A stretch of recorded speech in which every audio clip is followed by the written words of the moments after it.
जाए आपकी जिंदगी में कि अब मेरा जीवन बहुत नरक सा निकल रहा है, बहुत कष्टमय मिल रहा है। ये बेलपत्री लेना, इस बेलपत्री के बीच वाले पत्ते पर पीला चंदन लगा लेना। कितना लगाना है? बीच वाला जो पत्ता है उस पर पीला चंदन। जब आपको लगे कि मेरा जीवन बहुत कष्टमय है, अब ये रोग, अब ये कष्ट दूर ही नहीं हो रहा, अब ये आए दिन तकलीफ पर तकलीफ बढ़ती जा रही है, आए दिन रोग बीमारी, पैसा घर में बच नहीं रहा, बहुत कष्टमय जीवन है, इसमें लगाओ पीला चंदन बेलपत्री की बीज पत्ती पर। महाराज, और बीज पत्ती पर जब चंदन लग जाए, लगने के बाद में ये दोनों पत्ती पर लाल चंदन लगा लीजिए। इन दोनों पत्ती के बीच में जो डंडी का भाग होता है, आपको कहा था, आपको स्मरण में होगा शायद, हमने जब बेलपत्री की महत्वता बताई थी तो उस बेलपत्री की महत्वता में कहा था ब्रह्मा विष्णु महेश ये तीन हैं, बोला था। बीच में ये बड़ी पत्ती से लेकर जो दो पत्तियां होती हैं, इनके बीच में जो जगह बचती है, इसमें मां पार्वती के 64 योगनियां, मां पार्वती अपनी पूर्ण सिद्धि के साथ में जितनी भी देवी के स्वरूप हैं, वो माता 64 योगनियां देवी के स्वरूप में यहां पर विराजमान होती हैं। दो पत्ती के नीचे से जो डंडी होती है नीचे तक, ये पूरी डंडी में 33 कोटि देवी देवताओं विराजमान होते हैं इस पूरी डंडी के अंदर। तो ये बीच वाली पत्ती है, ये जो बीच वाली पत्ती का जो भाग होता है, इस पत्ती के भाग में शहद का प्रयोग कर कर, यहां पीला चंदन, लाल चंदन, लाल चंदन, शहद का प्रयोग कर कर, इसी तरह से पकड़कर ये बेलपत्री की जो डंडी है वो अशुक सुंदरी पर जब आप समर्पित करें तो जहां से जल बहता है उस ओर पर इस पत्ती को चढ़ाकर केवल आपके हृदय की बात कहकर देवाधिदेव महादेव से कोई भी शिव जी का मंत्र, पंचाक्षर, नमः शिवाय, षडाक्षर, ओम नमः शिवाय, श्री शिवाय नमस्तुभ्यम, या महामृत्युंजय मंत्र, जो शिव का मंत्र हो आपके पास में, उसको बोलते हुए देवाधिदेव महादेव को धीरे धीरे जल की धार चढ़ाना प्रारंभ करो। जल की धार जब पूर्ण होने लगे, उसमें थोड़ा जल बचे, तब अशुक सुंदरी पर जो तुमने बेलपत्र चढ़ाई है वहां उस जलधार को चढ़ा। ये प्रयोग आपको केवल सोमवार की अष्टमी पढ़ने पर ही करना है। कौन से दिन करेंगे? जम के बोलिए जरा।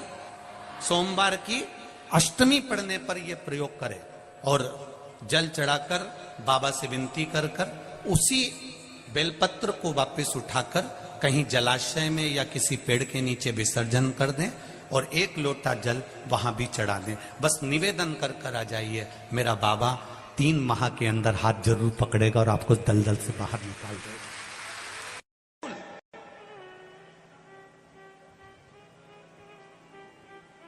कांटे वाला धतूरा और उसमें लगने वाला एक पुष्प, आस्था चैनल पर आप लोग देख रहे होंगे धतूरे के फूल का दर्शन।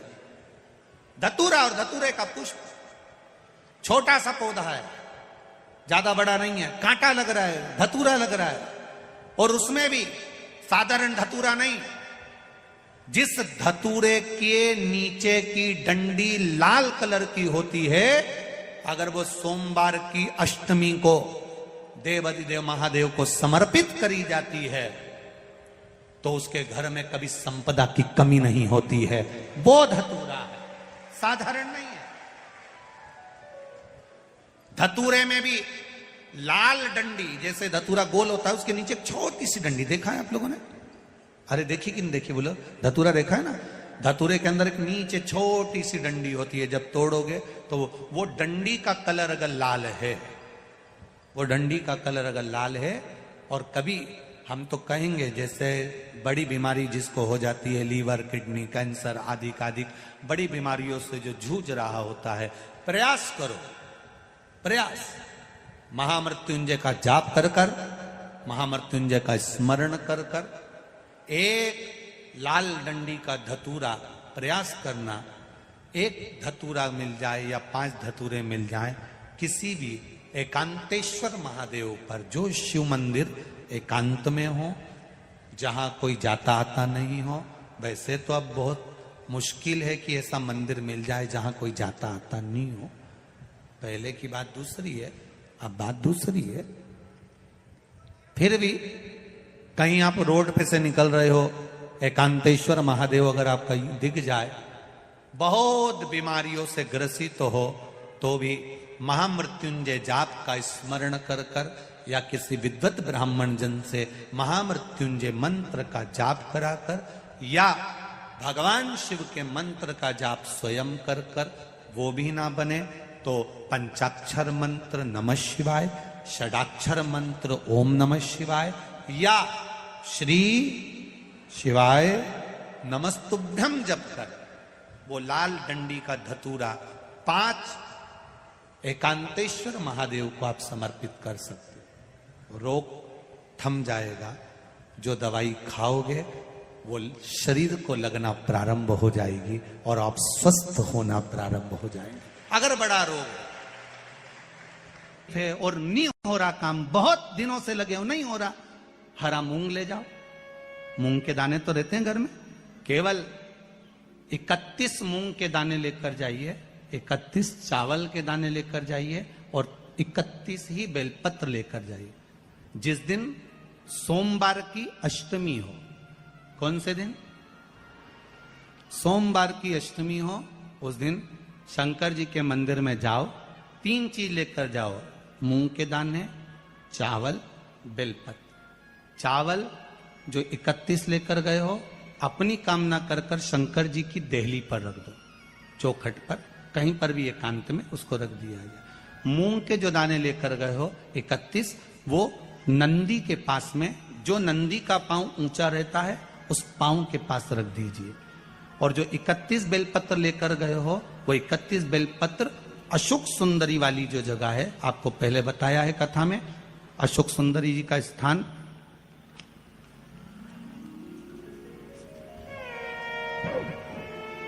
ये शिवलिंग, ये जलाधारी जहां से पानी बहता है, उसके बीच में एक मोटी सी लाइन होती है जो शंकर भगवान की छोटी लड़की अशोक सुंदरी का स्थान है। शिव जी के 13 बच्चे हैं, 13 बच्चे में सबसे छोटी लड़की अशोक सुंदरी यहीं पर विराजमान होती है जहां से पानी नीचे गिरता है। प्रत्येक शिवलिंग के सामने एक मोटी सी लाइन होगी, उस मोटी सी जो लाइन है अशोक सुंदरी, वहां पर जो 31 बेलपत्र लेकर गए हो, अपनी कामना कर कर पीला चंदन लाल चंदन लगाकर उस पर समर्पित करते जाओ। उसकी डंडी जहां से पानी बहता है उस ओर होना चाहिए। आप निवेदन कर कर देखो, एक सोमवार की अष्टमी पर कर कर देखना, दूसरी सोमवार की अष्टमी आएगी, अपने आप आपका काम हो गया होगा। बाबा से निवेदन तो करो, क्यों भटक रहे? भोला सब दुख काटो,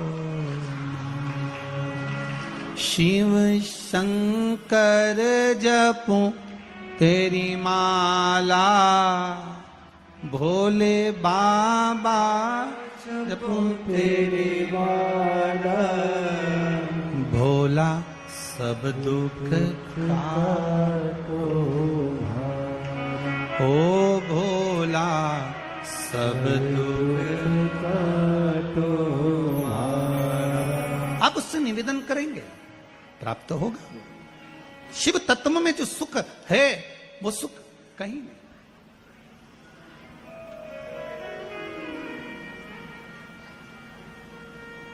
एक मात्र शिव मंदिर में झाड़ू लगा रही हैं अहिल्याबाई,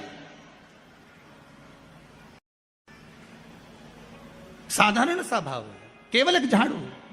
कई लोग कहते हैं महाराज जी आप कहते हो मंदिर में जाकर झाड़ू लगाओ, पोछा लगाओ, तो जो हमने मंदिर में रख रखा है स्वीपर आदि जो भी सेवा करने वाला है, काम करने वाला है, वर्कर है, वो कर रहा है, तो हम क्यों करें? अरे भाई एक बात याद रखना, आप सबसे पूछना चाहूंगा, आप लोग कहते हो कि मंदिर की सफाई जो वर्कर रखा है उसे करना चाहिए, मंदिर की सफाई जो पुजारी रखा है उसको करना चाहिए। मैं आपसे पूछना चाहता हूं कि आपके घर में जो तिजोरी है, दिवाली पे उसकी सफाई कौन करता है?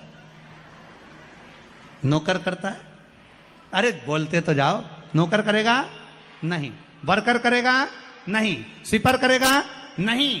तिजोरी की सफाई कोई दूसरा नहीं करता। तिजोरी की सफाई हमें करना होती है। उसी तरह मंदिर की सफाई ना पुजारी करे ना कोई वर्कर करे, जो दर्शन करने जाए वो करे, क्योंकि ये तिजोरी है हमारी, ये तिजोरी है हमारी। यहां से हमें एक बेलपत्र और एक दुर्वा, दुर्वा जानते हो ना, दूब बोलते हो कि दुर्वा बोलते हो? हाँ, दुर्वा बोलते ना, हरा हरा कलर की। एक दुर्वा और एक बेलपत्र प्रयास करना जिंदगी में एक बार। जिन बेटा बेटी का मंगल विवाह नहीं हुआ हो और जिसको लगता है कि भगवान शादी हो तो ऐसी जगह हो जहां हमारा आदर हो, सम्मान हो, सत्कार हो, जहां लोग हमारा आदर करें, सम्मान करें, सत्कार करें, ऐसी जगह विवाह हो जहां आदर सम्मान मिले। एक दुर्वा, एक बेलपत्र, जो सोमवार की अष्टमी के दिन नंदीश्वर का स्पर्श कराकर, नंदी का स्पर्श कराकर, जलाधारी का स्पर्श कराकर शिवलिंग के ऊपर समर्पित कर देता है, उसको जो वर प्राप्त होता है और घर प्राप्त होता है वो अच्छा ही प्राप्त होता है। अदालत तक नहीं जाना पड़ता, तलाक तक बात नहीं पहुंचती और उसके घर में सुख और समृद्धि रहती। क्या क्या चढ़ाना है जम के बोलो जरा? एक दुर्वा और एक बेलपत्र। बहुत दिन सोमवार की अष्टमी, भगवान शिव की आराधना का दिन है सोमवार की।